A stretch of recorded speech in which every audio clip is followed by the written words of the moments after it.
preámbulo, con ustedes, Carlos Guevara Mann y la Guerra Fría. Muy buenos días. Gracias, Yeta, por esa presentación tan cariñosa y tan llena de entusiasmo. Espero de alguna manera proveer ciertos insumos muy elementales y muy básicos para acercarnos a la Guerra Fría, que es un capítulo importante de la historia del siglo XX, un capítulo que abarca casi medio siglo. Así es que me da mucho gusto estar con ustedes esta mañana y yo propongo que tratemos de hacerlo lo más interactivo posible, de forma tal que sea más fluido y más interesante para ustedes también. Así es que yo quisiera que comenzáramos con preguntas directamente sobre la Guerra Fría. Diré, solamente para enmarcarlo, diré que es un capítulo de la historia global, de la historia del siglo XX, que abarca desde finales de la Segunda Guerra Mundial hasta 1990 aproximadamente. Para ser absolutamente preciso, 1991, el derrumbe de la Unión Soviética. Así que abarca aproximadamente 45 años de la historia del siglo XX. Si ponemos este capítulo en el contexto de la historia universal, en realidad no es un capítulo tan grande, tan significativo, tan prolongado. Tomemos en cuenta que el Imperio Romano duró 500 años. Y tomemos en cuenta que el imperio bizantino duró otros 500 años, el imperio otomano duró 600 años, el imperio español en América duró 300 años. Entonces, no es un capítulo tan prolongado, pero sí fue un capítulo muy intenso y un capítulo que marcó en gran medida la vida de muchos de los que estamos aquí. Pienso que de los niños que están en el colegio, quizás no tanto, o nada, absolutamente nada, habrán oído algunas referencias a la Guerra Fría, pero eso sí les quiero decir, y espero que cada vez puedan asistir más los estudiantes, porque sobre todo es importante para ellos. Yo sé que están estudiando, los de la academia están estudiando a través de los medios virtuales y es muy importante que continúen sus estudios por esta vía, pero también es importante que se vayan familiarizando con algunos de los temas que traemos acá, sobre todo para los que van a ir a estudiar a Estados Unidos, porque si van a estudiar a Estados Unidos van a tener de salida que aprender sobre la Guerra Fría a mayor profundidad. Así que, habiendo hecho esa brevísima introducción, yo propongo que comencemos con algunas preguntas de ustedes para proseguir nuestra conversación de forma más fluida esta mañana. Hola Carlos, buenos días. Qué Hola, gusto Mona verte Lisa. de nuevo. Yo creo que yo voy a comenzar con hacer las preguntas para que todo el mundo se vaya entusiasmando y vayamos entrando en materia. Gracias, Y gracias. yo pensaría que lo más básico por donde podemos comenzar es cuándo y cómo comenzó la Guerra Fría, para que nos instruyas. Claro que sí, es sumamente importante ese punto de partida.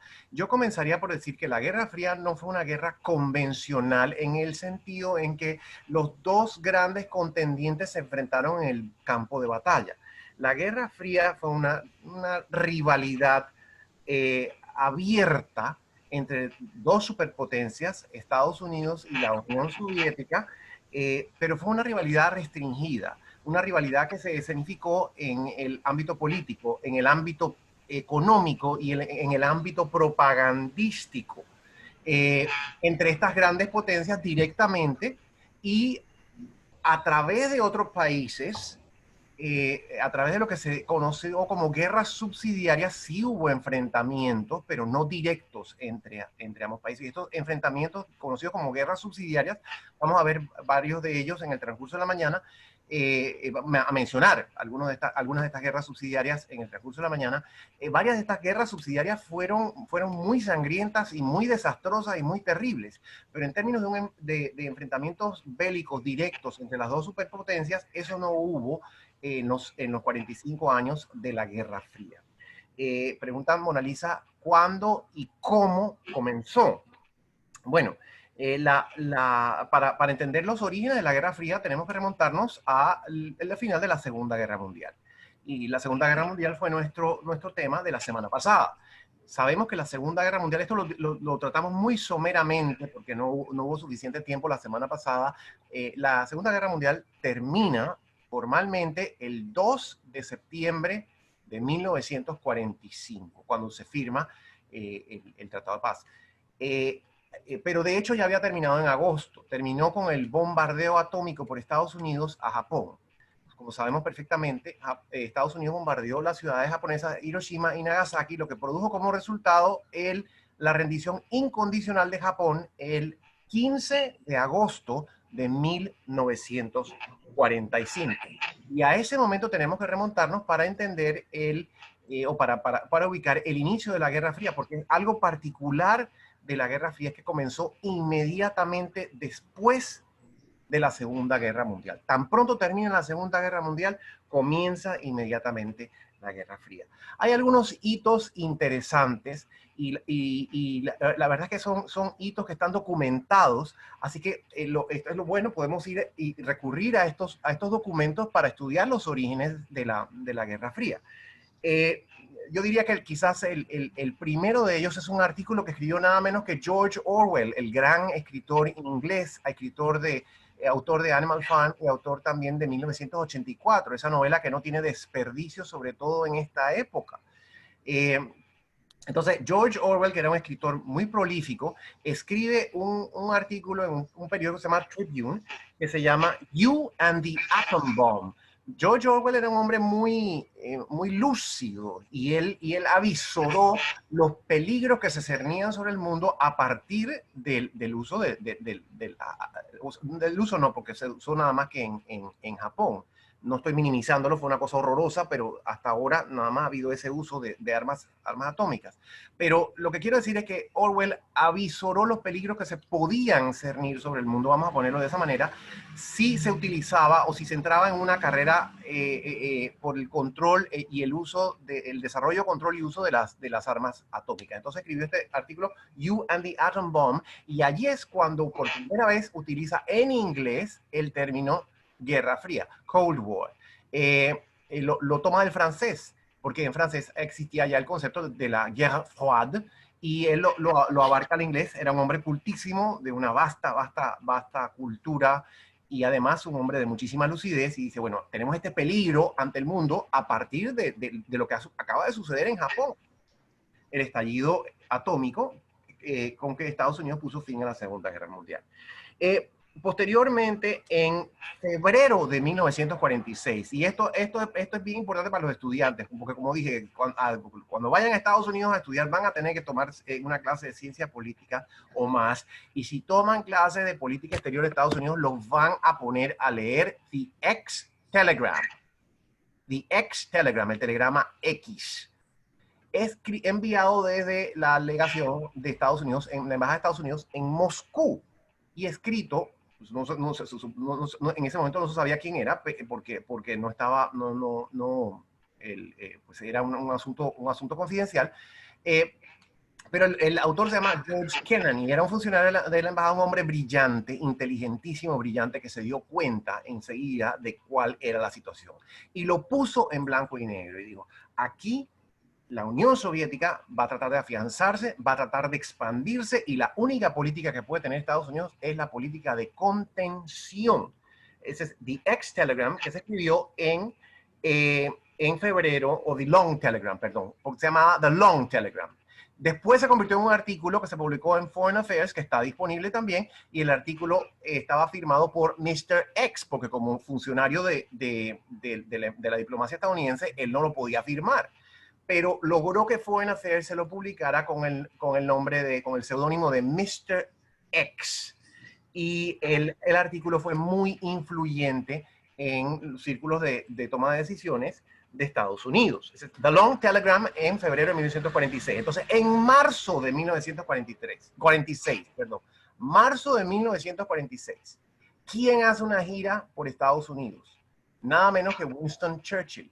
Winston Churchill fue el primer ministro del Reino Unido entre 1940 y 1945, que lideró el esfuerzo británico para derrotar a los nazis, que fue instrumental en lograr la alianza con Estados Unidos y también una alianza con la Unión Soviética, pero en 1945 hubo una elección en Inglaterra y sorprendentemente perdió la elección, ganaron los laboristas, que era el Partido Socialdemócrata, es el Partido Socialdemócrata del Reino Unido, y Winston Churchill quedó como jefe de la oposición.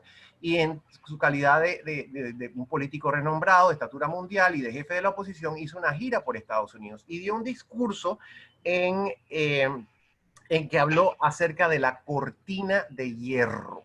Y es bien interesante lo que dijo, la parte relevante. La parte relevante es: From Stettin in the Baltic to Trieste in the Adriatic, an iron curtain has descended across the continent.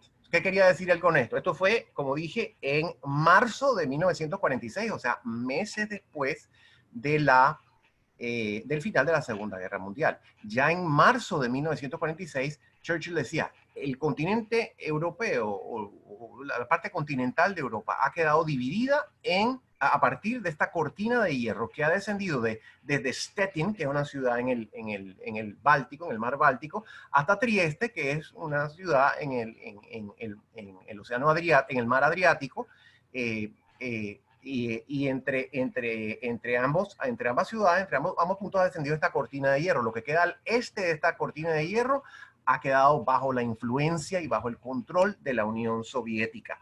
Y Churchill, por supuesto, abogaba también por una política firme en contra de la Unión Soviética. Un año después, en 1947, en marzo de 1947, el presidente Truman era presidente de Estados Unidos desde 1945, porque recordarán de la conversación que tuvimos la semana pasada, que Roosevelt, quien había ganado la elección para ese periodo también, 1945-49, había ganado la elección y había tomado posesión en marzo de 1945, pero murió en abril. Y lo sucedió el vicepresidente Truman. Y Truman era el presidente de Estados Unidos en 1947, y en un mensaje al Congreso enunció lo que se conoció como la doctrina Truman. ¿Y qué es la doctrina Truman? Estados Unidos, por primera vez en su historia, hace un pronunciamiento según el cual Estados Unidos va a ayudar a los países del mundo que se vean asediados por fuerzas internas o externas que intenten derrocar lo que ellos definieron como el régimen democrático. Después veremos que no eran regímenes muy democráticos o nada democráticos, pero lo que buscaba Estados Unidos era evitar que los regímenes se pasaran al bando soviético, en aras de esta política de contención o containment que ya había anunciado Kennan un año antes en su telegrama, en el informe que mandó desde la Embajada de Moscú. Así que vemos que un año después ya Truman empieza a enunciar, a darle sustancia a lo que había propuesto Kennan. Estados Unidos va a apoyar a los países que se vean asediados por insurrecciones internas o por amenazas externas que intenten cambiar la naturaleza. A lo que se refería en realidad era la orientación del régimen, ¿no? No quería evitar que los regímenes que estaban orientados hacia Estados Unidos cambiaran de orientación hacia la Unión Soviética. Eso fue en marzo de 1947. En abril de 1947, el término Guerra Fría se usa por primera vez en Estados Unidos, y lo usa nada menos que un financista multimillonario y filántropo muy conocido, de origen judío, Bernard Baruch. Le hacen un homenaje en Carolina del Sur, y él habla acerca de que la Guerra Fría ha comenzado. Y esto es en abril de 1947. O sea que se utiliza el término que había utilizado Orwell por primera vez en inglés en su artículo de 1945, lo usa Baruch, Bernard Baruch, además de financista, por cierto, y de filántropo. Fue consejero tanto de Roosevelt como de Truman, y utiliza por primera vez en Estados Unidos el término Guerra Fría para referirse a las relaciones entre Estados Unidos y la Unión Soviética. Y ya en 1947, en julio, a mediados de 1947, se publica el artículo, el telegrama que había mandado Kennan desde la embajada en Moscú, se publica en Foreign Affairs, y le contesta un escritor muy prominente en Estados Unidos, se llamó Walter Lippmann. Quizás algunos de ustedes han oído hablar de él. Walter Lippmann le contesta en un artículo también en Foreign Affairs, y ese artículo después se convierte en un libro que se llama The Cold War, a Study in U.S. Foreign Policy. O sea que para 1947 ya estaba configurada la Guerra Fría. Sus orígenes se remontan inmediatamente al final de la Guerra Fría y 2 años después ya estaba solidificada la Guerra Fría, ya estaba configurada. Así que creo que en Mona Lisa eso podríamos decir acerca de cómo y cuándo comenzó la Guerra Fría. Mil gracias, Carlos. Súper importante, pero creo que alguien más tiene una pregunta. Hola, Carlos. Hola. Una preguntita. ¿Cuáles entonces serían aquellos antecedentes más significativos de la Guerra Fría? Bueno, eso también es muy importante porque hemos conversado un poquito acerca de los orígenes directos, cuáles son los orígenes, los acontecimientos que dan como resultado la Guerra Fría y que la configuran. Pero para hablar acerca de los antecedentes debemos remontarnos a la Segunda Guerra Mundial, nuestro tema de la semana pasada, pero como un tema tan amplio hubo algunos aspectos que no pudimos cubrir, entre ellos las conferencias entre las grandes potencias que participaban en la guerra por parte de los aliados. Ya saben ustedes que... Cuando acabes esto, ahí ¿sí? tengo una pregunta que te la voy a decir para que la tengas in the back of your mind, por si acaso la puedes incluir por ahí. Sí. Aquí dice que me gustaría oír sobre la crisis de Cuba. Seguramente que sí, seguramente que sí. Tengo apuntes sobre eso, así que sobre eso definitivamente podemos conversar también. Y yo creo que eso puede venir en un ratito. Pero para atender la pregunta de Raquel, quisiera decir, y gracias Mona Lisa para tenerlo en mente, para atender la pregunta de Raquel, podemos decir que podemos remontarnos a 1941, que fue el año en que el Reino Unido con Churchill y Estados Unidos con Roosevelt acordaron una alianza para enfrentar la amenaza nazifascista. Después de que Estados Unidos entra a la guerra en diciembre de 1941, ya la alianza se formaliza por completo. Estados Unidos declara la guerra a las potencias del eje y entra como un beligerante más a esta gran conflagración. Entonces tenía una alianza con el Reino Unido. Esa alianza se amplía después a la Unión Soviética, porque el cálculo de los aliados del Reino Unido y de Estados Unidos es que sin el apoyo de la Unión Soviética no va a poder derrotar a Alemania y eventualmente a Japón. Así es que pero la alianza es una alianza incierta porque hay entre Estados Unidos y el Reino Unido, a pesar de que uno una república, un presidencialismo democrático y el otro es una monarquía constitucional, a pesar de esas diferencias y a pesar de las diferencias que hubo en el siglo XVIII, hay mucha confluencia y mucha identificación y muchas similitudes se podían entender. Había una comunidad de valores entre ellas, pero con la Unión Soviética el asunto era mucho más difícil. Un sistema político totalmente distinto, un totalitarismo, que es muy importante que lo remarquemos. Una tradición muy distinta, una historia muy diferente, y sobre todo una forma de organización económica, el comunismo, que era la antítesis del capitalismo que promovían y promulgaban Estados Unidos y el Reino Unido. Entonces, era una alianza meramente coyuntural y meramente estratégica con un fin específico que era derrotar a la Unión Soviética. Todos se pusieron en esa sintonía que para derrotar a la Unión Soviética para derrotar a las potencias del eje era necesario tener esta alianza con la Unión Soviética y en ese sentido hubo 3 importantes conferencias. 3 cumbres, lo podríamos decir así, cumbres de los 3 grandes, o sea, the big 3 en inglés, ¿no? Y entonces teníamos la conferencia la primera fue la de Teherán, en Irán, en 1943, en que las potencias acordaron cómo proseguir la guerra tanto en Europa como en el Oriente. Después vino la conferencia de Yalta en la Unión Soviética en febrero de 1945, que esa fue mucho más específica. En la conferencia de Yalta en febrero de 1945, con un Roosevelt ya muy enfermo y debilitado, y un Churchill que representaba al Imperio Británico que estaba totalmente devastado, Stalin pudo imponerse en cierto sentido. La conferencia de Yalta de 1945 tuvo 4 acuerdos principales. la guerra del Pacífico, la Unión Soviética entraría en la guerra del Pacífico cuando se derrotaba a Alemania, y eso pasó. Alemania sería dividida, de eso hablamos un poquito la vez pasada, sería dividida en 4 secciones, una controlada por la Unión Soviética, otra por Estados Unidos, otra por el Reino Unido y otra por Francia.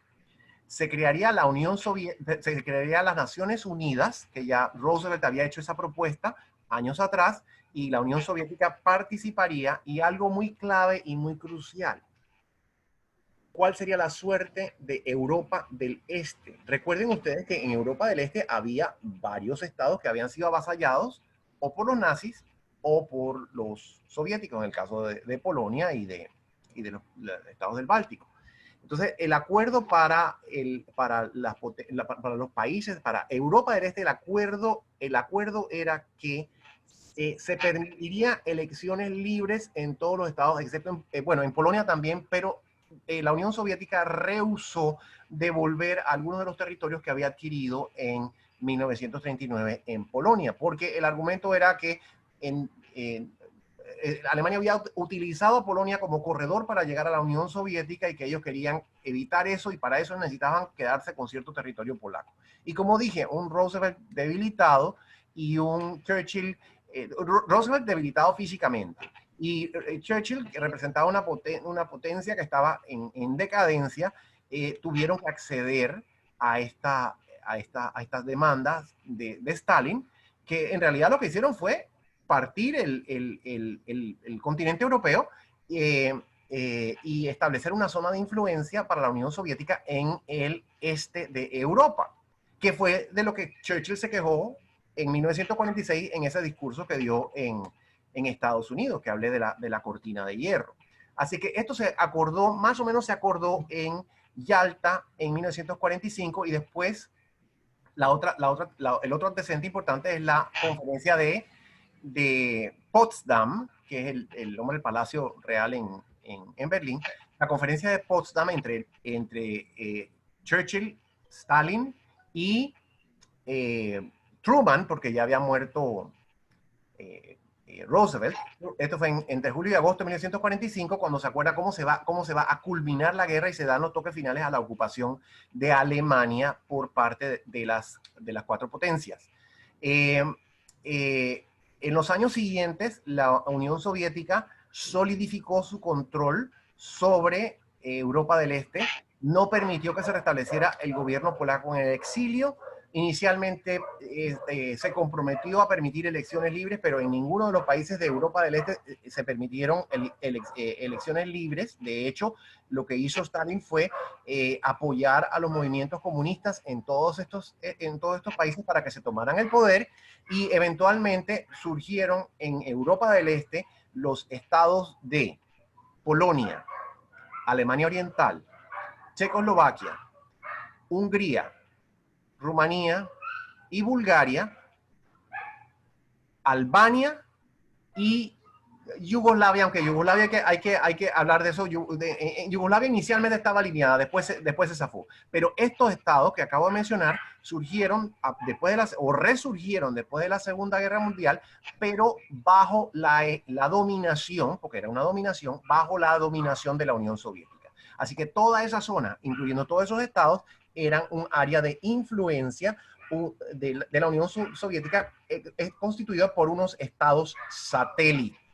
Así es que esta es la situación que tenemos a inicios, a finales de la Segunda Guerra Mundial, en los años 1945, 46 y 47, y son los antecedentes más importantes.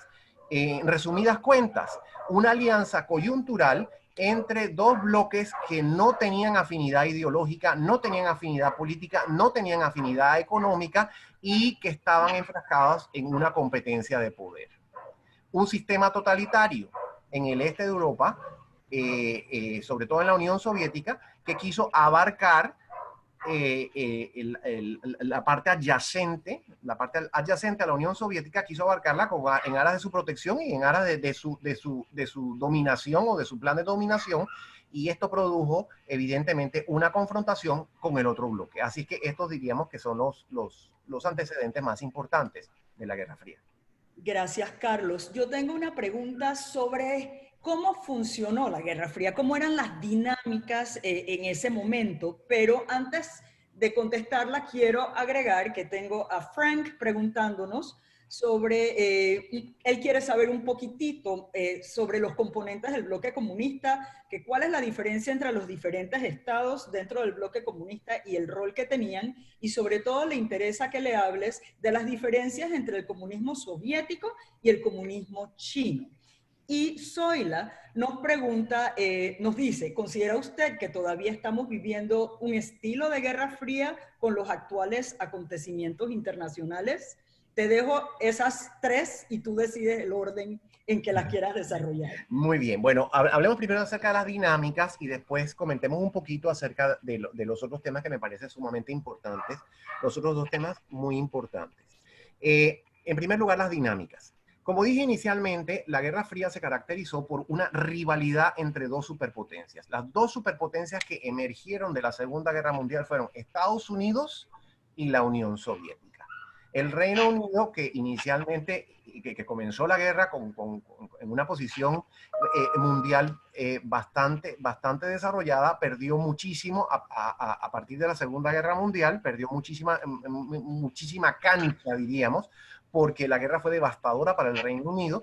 Así que en realidad las potencias que emergieron, que se configuraron después de la Segunda Guerra Mundial fueron la Unión Soviética y Estados Unidos. Nunca, en el periodo de la Guerra Fría, nunca se confrontaron directamente, pero sí tuvieron una rivalidad permanente. Y esa rivalidad permanente se manifestaba tenía manifestaciones políticas.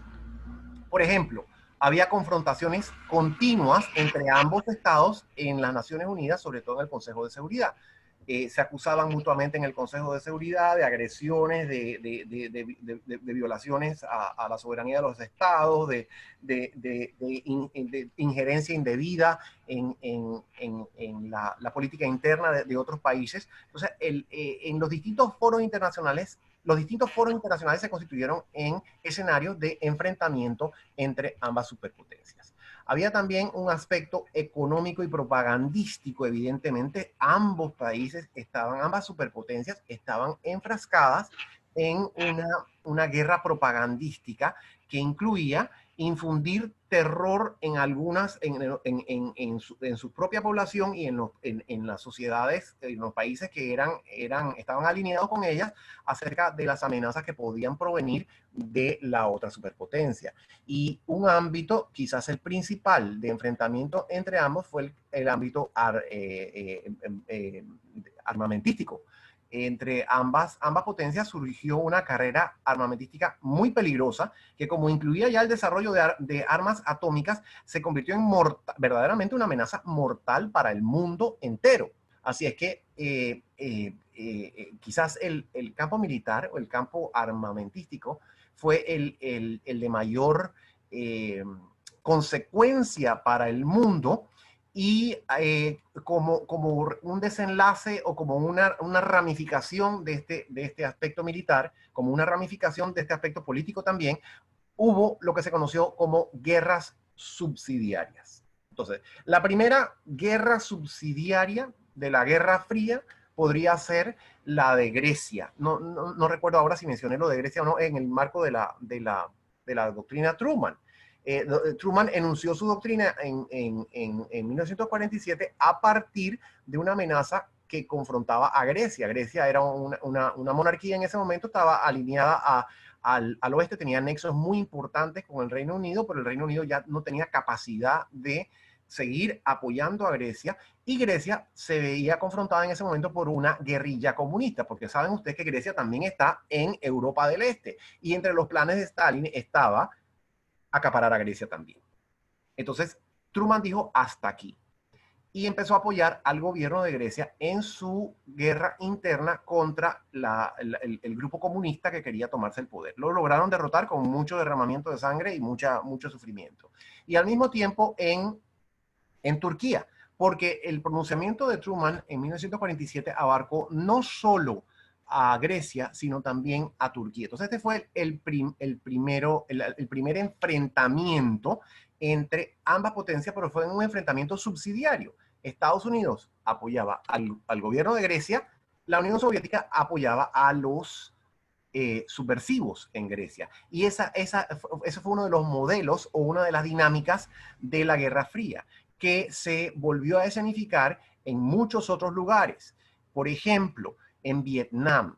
En Vietnam, entre los años 50 y los años 70, en realidad la guerra de Vietnam había comenzado antes. La guerra de Vietnam había comenzado en los años 40, porque Vietnam era un protectorado de Francia y Francia no tenía ninguna capacidad de seguir manteniendo a los vietnamitas subyugados, así que hubo una guerra que inició contra Francia, una guerra de independencia, y Estados Unidos se metió en esa guerra primero proveyendo ayuda militar al gobierno de Vietnam del Sur, porque una vez que se declaró la independencia de Vietnam en 1954, se dividió en dos partes, el país, esa parte se dividió en dos estados, Vietnam del Norte, comunista, y Vietnam del Sur,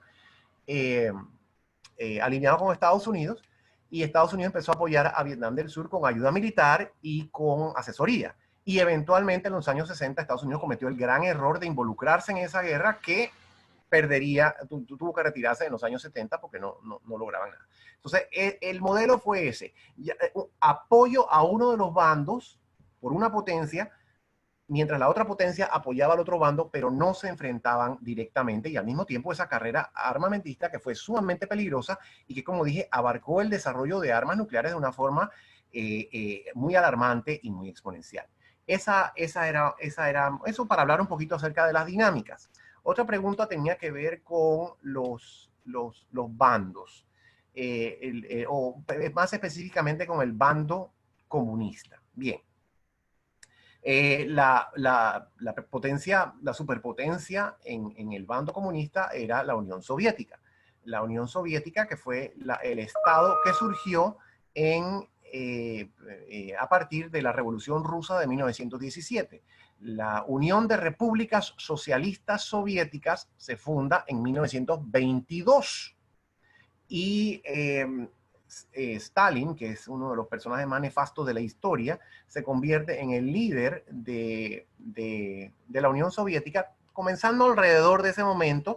En años posteriores solidifica y logra su hegemonía absoluta sobre este enorme país, este enorme imperio en realidad, imperio sin usar, pero y sigue siendo hoy como un imperio, y logra ese control absoluto. Entonces, después de que se consigue la derrota de Alemania, como dije, la Unión Soviética se convierte en la potencia, la superpotencia de ese bando, del bando comunista. Y mantiene una hegemonía en ese bando hasta aproximadamente los años 60. En el ínterin, ¿qué pasó? En 1949, Mao Zedong, que era el líder de la insurgencia comunista de China, logra el triunfo, y sobre ese tema yo quisiera que habláramos en algún momento. Sé que otra charla puede ser acerca de China y sus relaciones con Estados Unidos, así que no quiero adentrarme demasiado en este momento, pero en fin, el triunfo de los comunistas en China es en 1949, y la Unión Soviética por supuesto que los apoya y celebra, y están alineados hasta los años 60. Alrededor de 1958, entre el 58 y 62, comienza a darse esa ruptura, que es algo que no se conoce mucho en el mundo occidental, porque hay una opacidad muy grande tanto en la Unión Soviética como en China. De la Unión Soviética nos enterábamos un poquito más porque Estados Unidos siempre mantuvo relaciones diplomáticas con la Unión Soviética. Esa es otra de las dinámicas. No se enfrentaban directamente y tenían relaciones diplomáticas. Pero Estados Unidos no tenía relaciones diplomáticas con China comunista.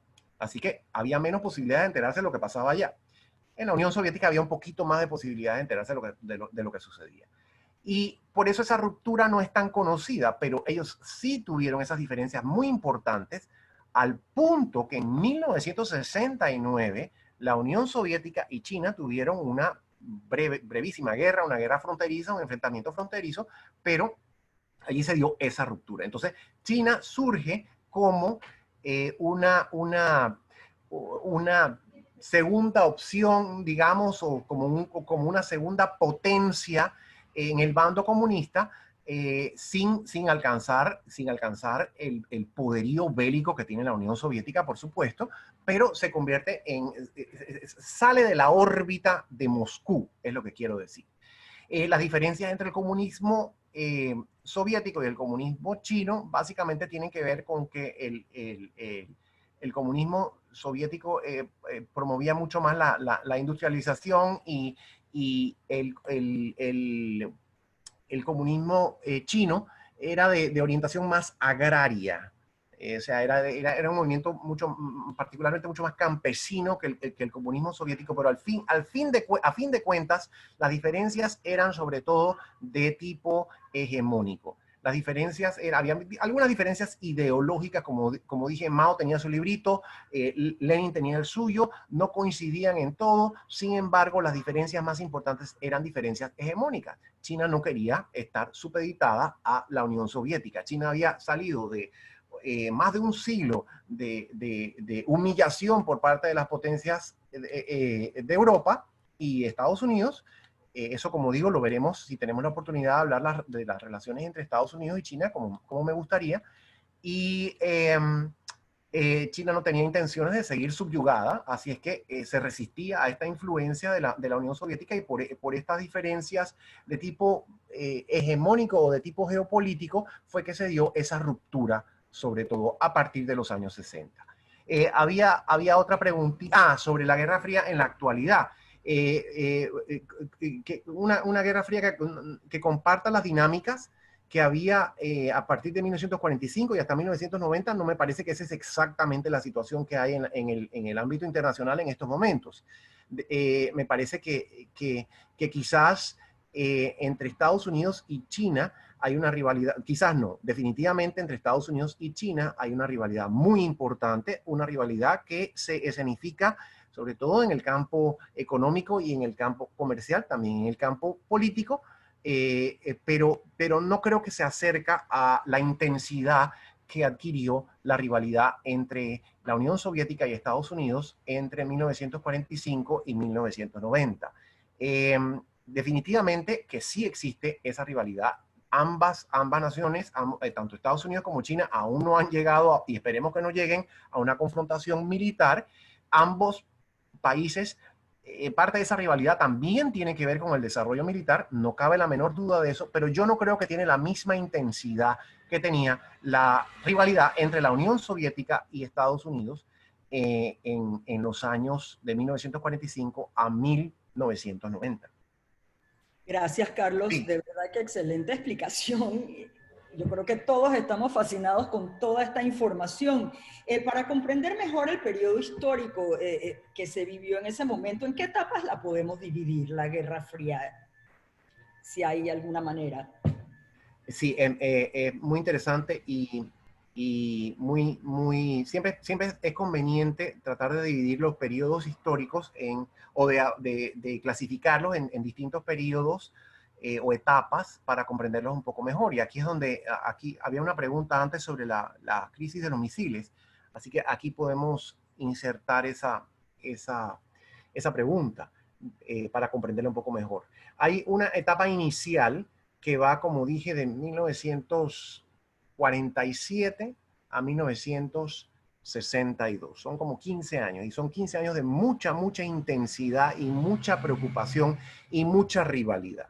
Y ese periodo podemos dividirlo en subperiodos también. Tenemos claramente una etapa entre 1948, cuando comienza la ayuda militar a Grecia y Turquía, cuando comienza el plan Marshall, de lo cual no hablé antes, pero que fue un esfuerzo muy importante de Estados Unidos por ayudar a la recuperación de Europa Occidental. Estados Unidos, en aras de esta política de contención, dice, bueno, ya la Unión Soviética hizo caer la cortina de hierro, como la definió Churchill. Si nosotros vamos a pelear contra eso, vamos a enfrascarnos en una guerra que puede ser una guerra nuclear con la Unión Soviética, así que vamos a dejar que ellos se queden con eso. pero no vamos a dejar que abarquen más. Y a partir de eso es que ayudan a Grecia, y a partir de eso es que llevan a cabo esta reconstrucción de Europa, que en realidad se debe a Estados Unidos. La reconstrucción de Europa se debe a Estados Unidos, porque si Estados Unidos no hubieran metido millones de dólares en Europa, que estaba totalmente devastada, Europa no se hubiera levantado. O por lo menos no se hubiera levantado tan rápido como lo hizo y con tanta prosperidad como la logró, bastante rápido. Entonces, el plan Marshall fue parte de esta estrategia de contención. ¿Cuál era la lógica? Bueno, si nosotros dejamos que los europeos sigan en su miseria y en su devastación, ese va a ser un caldo de cultivo importantísimo para los movimientos comunistas. Así que vamos a tratar de contrarrestar los movimientos comunistas, porque en todos los países de Europa, en todos, había importantes movimientos comunistas. En Francia, en Italia, inclusive en el Reino Unido, aunque no de forma tan prominente. Entonces había la posibilidad de que los comunistas adquirieran mayor relevancia en todos estos países y que fuesen apoyados por la Unión Soviética. Así que Estados Unidos lleva a cabo el plan Marshall. Al mismo tiempo, en esta época, en este periodo, tiene lugar el triunfo de Mao en China, acerca de lo cual hablé un minuto atrás, y ese triunfo de Mao en China fue devastador para Estados Unidos. La verdad que las señales de alarma y de pánico que hubo en Washington fueron muy prominentes. Pensaban que ya el mundo se le venía encima. Y en ese año también la Unión Soviética adquirió la bomba atómica a través de sus propios medios. O sea que ya no era Estados Unidos la que tenía el monopolio de las armas atómicas, que había hecho estallar las primeras y únicas en 1945, sino que la Unión Soviética también consiguió esa tecnología y la aplicó con éxito al uso militar en 1949, sin estallarla en ninguna parte, pero bueno, anunciaron que ya la tenían.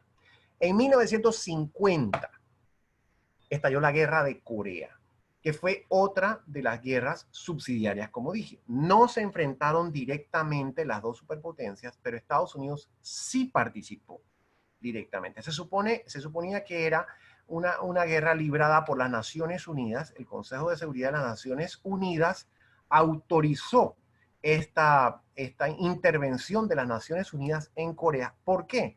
Porque los coreanos del norte, Corea había tenido una suerte parecida a la de Vietnam, a la que tendría Vietnam más adelante. Corea fue dividida en una porción, la península de Corea, que había estado ocupada por Japón hasta la Segunda Guerra Mundial. La península de Corea fue dividida en dos secciones, una parte norte comunista y una parte sur alineada a Estados Unidos. La parte sur no era democrática tampoco en ese momento, pero estaba alineada con Estados Unidos. Y los norcoreanos, incentivados por los soviéticos, invadieron la parte sur para tratar de acaparar toda la península. Y allí fue cuando el Consejo de Seguridad de las Naciones Unidas, impulsado por Estados Unidos, pidió autorización, pidió apoyo y lideró una fuerza compuesta por varios estados, pero evidentemente Estados Unidos es el que tenía el que llevaba la batuta, para repeler a los norcoreanos. Ahora, se preguntarán ustedes, ¿cómo fue que el Consejo de Seguridad de las Naciones Unidas, recuerden ustedes que el Consejo de Seguridad está compuesto por 5 potencias: Estados Unidos, la Unión Soviética, China, el Reino Unido y Francia? Entonces dirán ustedes, ¿cómo así que el Consejo de Seguridad aprobó repeler una invasión que había sido apoyada por la Unión Soviética? Bueno, lo que pasa es que en ese momento, China estaba representada no por el gobierno de Mao, estaba representada en el Consejo de Seguridad no por el gobierno de Mao, sino por el gobierno nacionalista. El bando perdedor se había ido a refugiar a la isla de Formosa y había constituido un gobierno que se llamó el Gobierno de la República de China en Taiwán, que todavía existe. Y como dije, de eso podemos hablar en otra ocasión. Así que China estaba representada en el Consejo de Seguridad no por Mao Zedong, sino por Chiang Kai-shek, que tampoco tenía nada de democrático, pero estaba alineado con Estados Unidos. Y la Unión Soviética en ese momento, esto es 1950, en ese momento había boicoteado el Consejo de Seguridad. O sea que no estaba asistiendo. Así que por no estar allí, no pudo votar en contra, que si hubiera votado en contra, la operación no se hubiese llevado a cabo, porque, como saben ustedes, el Consejo de Seguridad, para que el Consejo de Seguridad de las Naciones Unidas autorice alguna acción, tiene que haber un acuerdo completo entre las 5 grandes potencias que tienen un veto en las Naciones Unidas. Si alguna de ellas veta la iniciativa, entonces no se puede llevar a cabo. Eso, así se constituyó, así fue constituida las Naciones Unidas en 1945, hace 70 años, en esta época, 70 años, en la Carta de las Naciones Unidas se firmó el 26 de junio, perdón, 75 años, que 70, 75 años. Me va a regañar, Mrs. Seymalo me va a regañar por haberse me olvidado la matemática, la aritmética básica. 75 años atrás se fundó la Organización de las Naciones Unidas con este formato, el Consejo de Seguridad. En el Consejo de Seguridad participan 5 estados que son miembros permanentes y tienen un veto. Y si uno de esos estados veta, entonces como ahora, la acción no se puede llevar a cabo. Pero esa acción sí se pudo llevar a cabo porque China era la China nacionalista que estaba alineada con Estados Unidos. Las otras potencias eran Estados Unidos, el Reino Unido y Francia, que apoyaron la iniciativa, y la quinta potencia, la Unión Soviética, no estaba asistiendo porque había boicoteado. Así que la guerra de Corea se llevó a cabo a partir de esa resolución de las Naciones Unidas con el liderazgo de Estados Unidos. El general MacArthur, el gran héroe de la Segunda Guerra Mundial, fue el líder de las fuerzas de las Naciones Unidas en ese momento, y ellos llegaron hasta, repelieron a los norcoreanos y los empujaron casi que hasta la frontera con China. Pero en ese momento, ¿quién interviene en la guerra? Interviene China. Y cuando interviene China, los chinos, y esto es una cosa bien sorprendente, porque los chinos acababan de salir de una guerra civil, y los chinos tenían una situación socioeconómica terrible, pero sin embargo, a pesar de eso, el ejército chino logra empujar para atrás a los aliados de las Naciones Unidas, y eventualmente en 1953, se establece una línea que es el paralelo, no me acuerdo cuál, creo que es el 38, que establece el límite entre ambas. ¿El paralelo cuál, Maui? 44, no veo bien. 38. Sí, el paralelo 38, exacto. Entonces, y ahí es donde está el límite hasta el día de hoy. En una guerra que, por cierto, todavía no tiene tratado de paz, porque no se ha logrado, o sea, un armisticio, pero no un tratado de paz. En los años 50, la Guerra Fría siguió escalando. Algo que ayudó a relajar un poquito en 1953 fue, además de esta resolución de la Guerra de Corea, resolución no sin tratado de paz, pero resolución de la Guerra de Corea. Además de eso, Stalin murió en 1953, entonces eso ayudó un poquito a relajar, pero hacia finales de la década, Estados Unidos y la Unión Soviética, los dos, desarrollaron los misiles balísticos intercontinentales, o sea que podían disparar un misil de la Unión Soviética que caía en Estados Unidos y viceversa.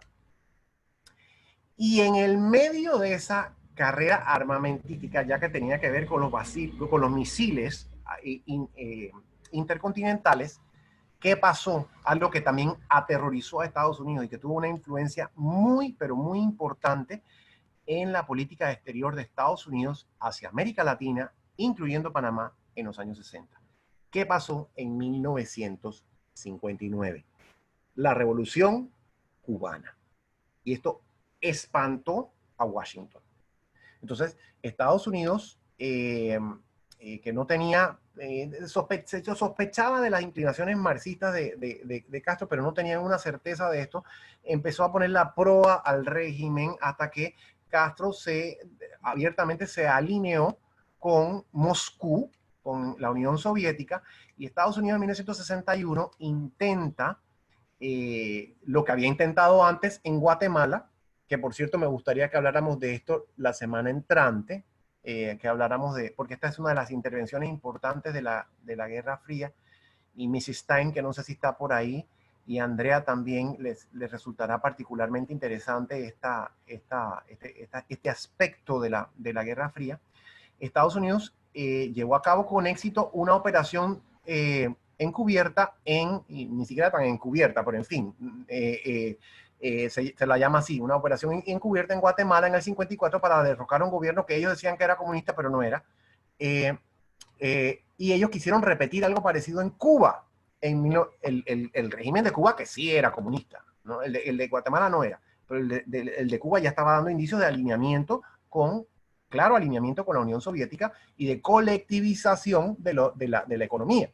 Así es que esto se planeó durante la administración de Eisenhower y se lo presentan a Kennedy, apenas entra. Kennedy entra en enero de 1961 y le presentan esto, y esto es como el remanente de la administración de Eisenhower que no se pudo implementar, vayamos a implementar. Entonces le aseguran a Kennedy que había la forma de que esta operación encubierta triunfara y saliera de Fidel Castro y de su régimen en Cuba, y la operación fracasa estrepitosamente. Es la invasión de la Bahía de los Cochinos de 1961, que muchos recordarán o habrán oído hablar de ella. Entonces, ¿qué pasa? Ahí sí ya Fidel Castro, sin ningún miramiento y sin ninguna reticencia, se entrega a la Unión Soviética. Y como parte de esa entrega que ocurre, ya sea porque él invita o porque los rusos se lo proponen, los soviéticos se lo proponen, se instalan los misiles, se instala una base con misiles en Cuba, misiles que apuntan a Estados Unidos. Esto que a Castro le habrá parecido algo muy inteligente y muy interesante y muy apropiado como un método de defensa para proteger su régimen en contra de una posible nueva agresión de parte de Estados Unidos. Así es que se instalan estos misiles, pero esto se hace secretamente, esto no se hace abiertamente, se hace secretamente. Y los Estados Unidos, porque tienen sus aviones, que ahora se me olvida cómo se llaman los aviones, pero eran los aviones que espiaban, se dan cuenta y van con el informe a donde Kennedy, a donde el presidente, y dicen, está esta situación, ¿qué vamos a hacer? Y hay una película súper interesante que quizás algunos de ustedes han visto, pero que yo creo que es muy recomendable porque me parece que se ajusta bastante al registro histórico. Se llama 13 Days, es una película que ya tiene su par de años, pero es súper interesante sobre esos 13 días durante los cuales verdaderamente el mundo estuvo colgando de un hilo. Si hubo un momento en que parecía inevitable que hubiese una guerra nuclear, fue ese momento, en 1962, durante la crisis de los misiles en Cuba, que eventualmente se resuelve, y se resuelve porque, por lo que dije antes, es sumamente paradójico que ambas potencias estaban inmersas en esta confrontación tan intensa, en una carrera armamentística tan costosa y tan pronunciada, pero sin embargo nunca dejaron de mantener relaciones. Es más, había una línea directa entre la Casa Blanca y el Kremlin para que ellos se comunicaran directamente, y así fue como pudieron subvertir esta crisis. Kennedy directamente conversando con Khrushchev, que era el líder de la Unión Soviética. En ese momento era el que había sucedido a Stalin, Nikita Khrushchev, quien sucedió a Stalin en la Unión Soviética, y se entendió directamente con Kennedy. Muy a pesar de la insistencia de sectores militares en Estados Unidos que querían tomar una acción militar. Yo creo que Kennedy en ese momento hizo lo apropiado. Ya no era el momento para que Estados Unidos buscara una solución militar directa en Cuba, porque si Estados Unidos buscaba eso, iba a haber una confrontación nuclear. Y yo creo que Kennedy se dio cuenta, y Khrushchev también se dio cuenta de que con Estados Unidos no se podía jugar, porque esta era una amenaza que estaba prácticamente en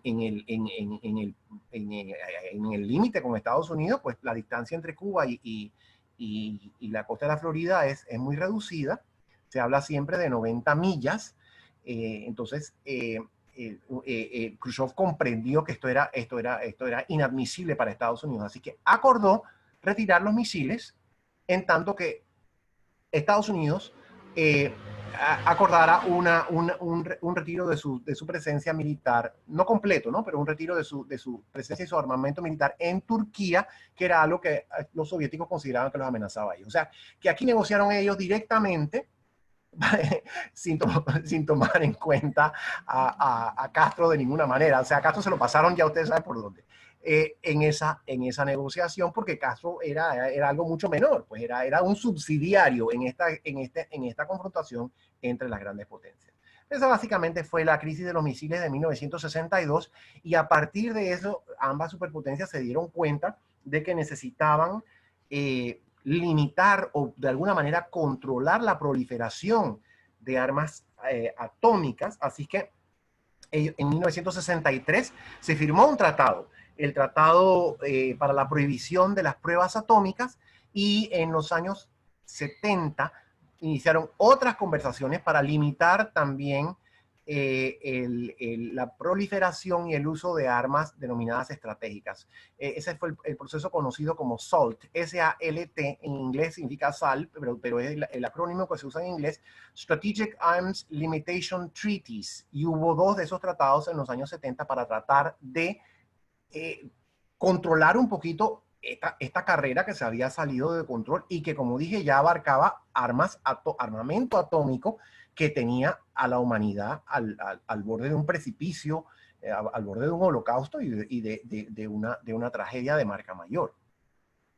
La verdad es que vivíamos aterrados en esa época, seguramente. Tengo aquí un comentario de Amílcar que dice que con lo que se mencionó del planteamiento de 1947 de la Guerra Fría, en los 50 se desarrolla el alarmismo sobre el comunismo en Estados Unidos por el senador McCarthy.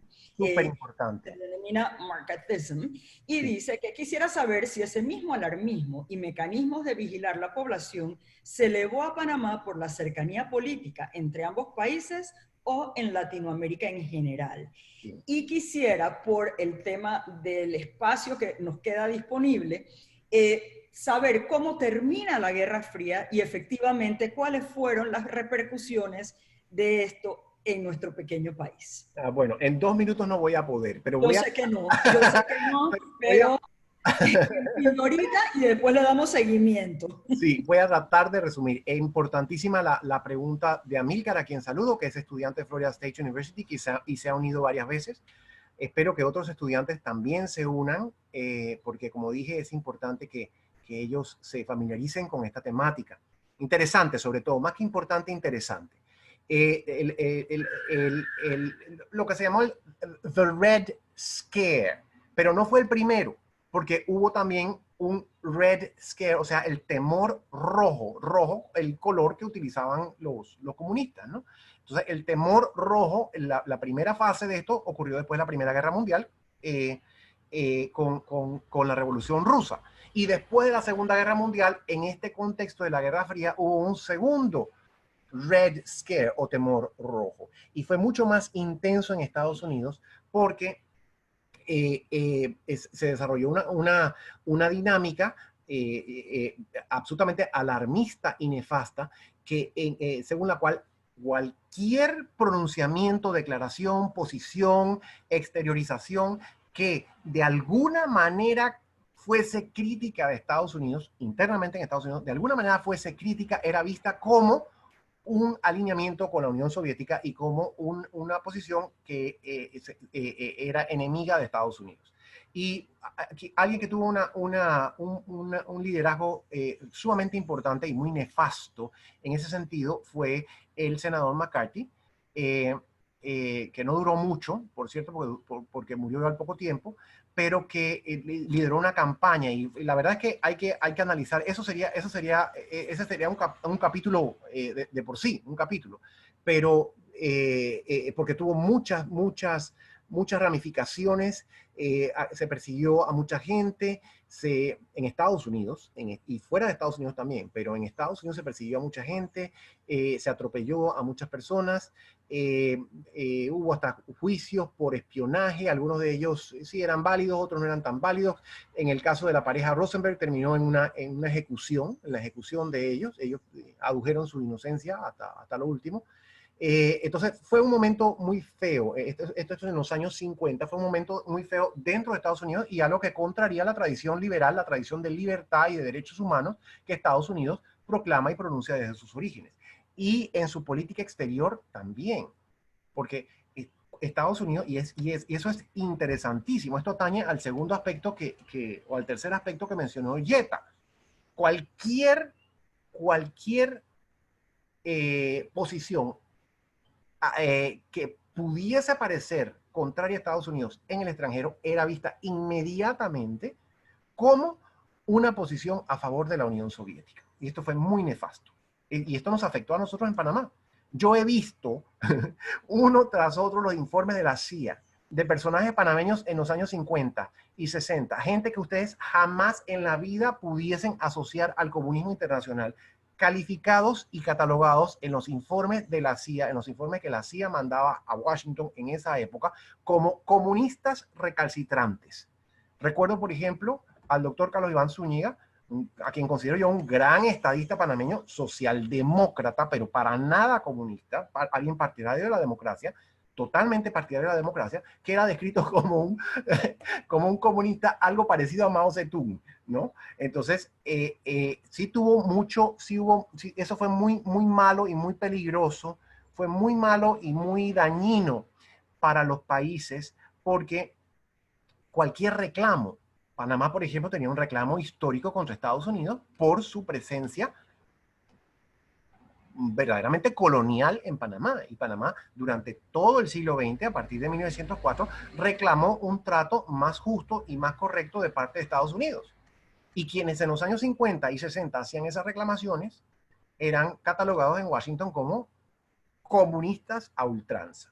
Y no se imaginan ustedes los cables que llegaban allá, que los he visto, algunos de ellos, relacionados con el 9 de enero. El 9 de enero sabemos perfectamente bien todos que fue una expresión nacionalista. Eso no tenía nada de... Por supuesto que los grupos comunistas participaban allí, pero eso no era un movimiento comunista. Y así fue como lo decodificaron en Washington, como lo decodificaron aquí y lo decodificaron en Washington a partir de ese macartismo, así se llama en español también, ese macartismo que señala Amílcar. La Guerra Fría termina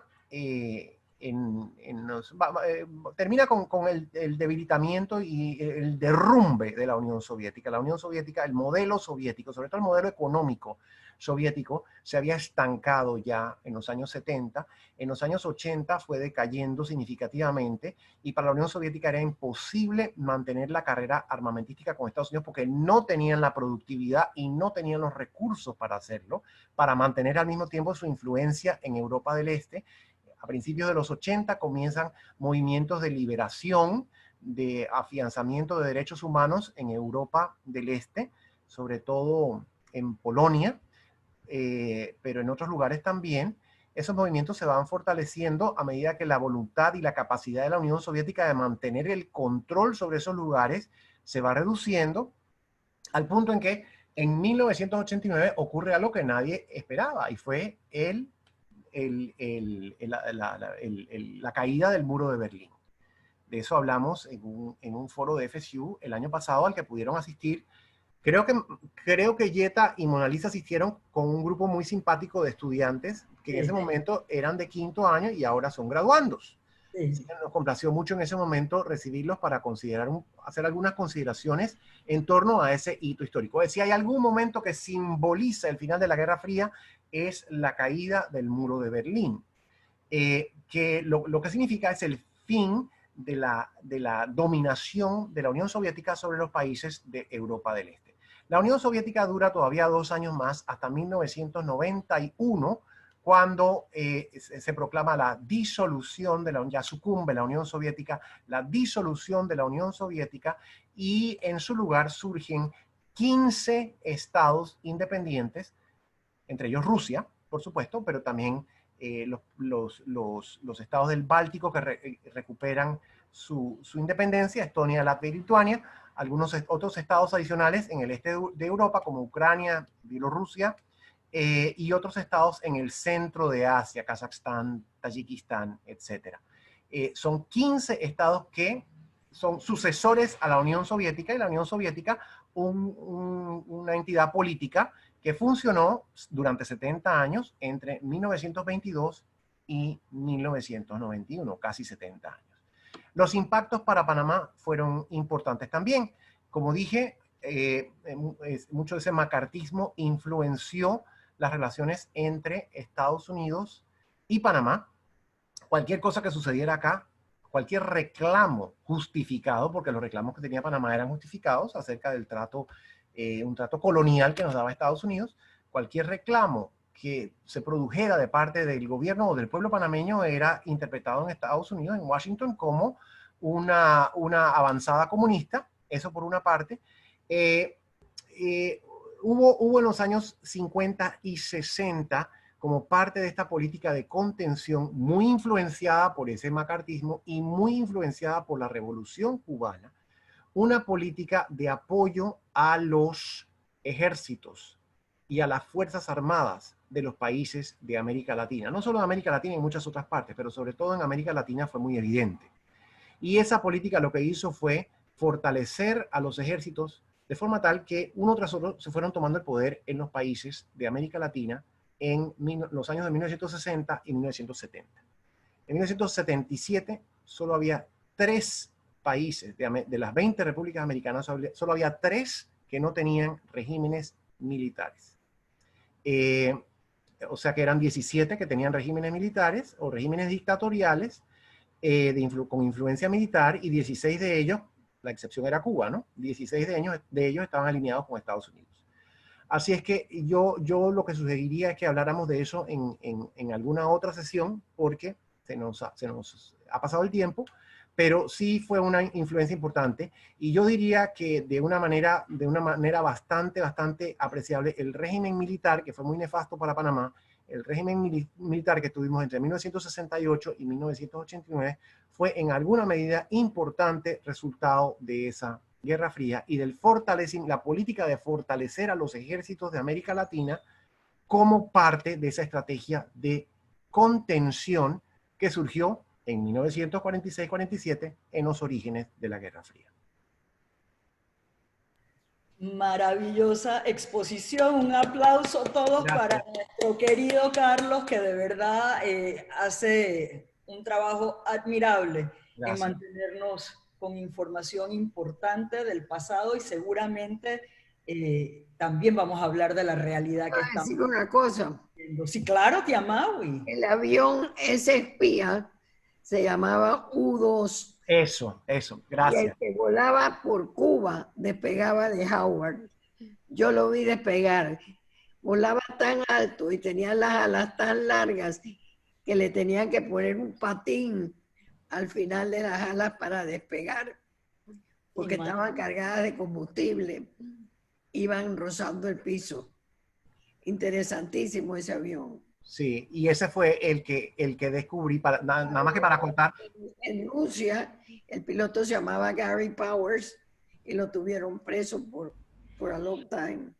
Sí, y ese fue el avión que descubrió, bueno, el que tenía el radar, que podía ver qué era lo que pasaba, y fue el que descubrió los misiles en Cuba en 1960. Fotografiaba hasta los pensamientos. Sí, exactamente. Así es. Gracias, Carlos. Gracias a ustedes. Encantado. De verdad que en nombre de la Academia Interamericana de Panamá, una vez más, gracias por participar en nuestra tradicional cita con la historia con Carlos Guevara Mann. Nos vemos la próxima semana. ¿Podemos adelantar cuál será el tema para que se vayan entusiasmando? Estoy leyendo Tiempos Recios de Vargas Llosa, y Tiempos Recios habla acerca de, porque por aquí está Mónica, mi querida Mónica, y también está Tirsa, que son mis 2 compañeras, no sé si hay más, pero son compañeras de la tertulia, y ese es el libro que tenemos asignado. Nuestra querida Ceci, la coordinadora, me asignó el libro Tiempos Recios a mí, como trata sobre la invasión, sobre el derrocamiento de Arbenz en el marco de la Guerra Fría. Quisiera referirme a las intervenciones estadounidenses en América Latina en el marco de la Guerra Fría, que sería una ramificación de lo que hemos hablado hoy para poder considerarlo con un poquito mayor, con un poquito más de profundidad.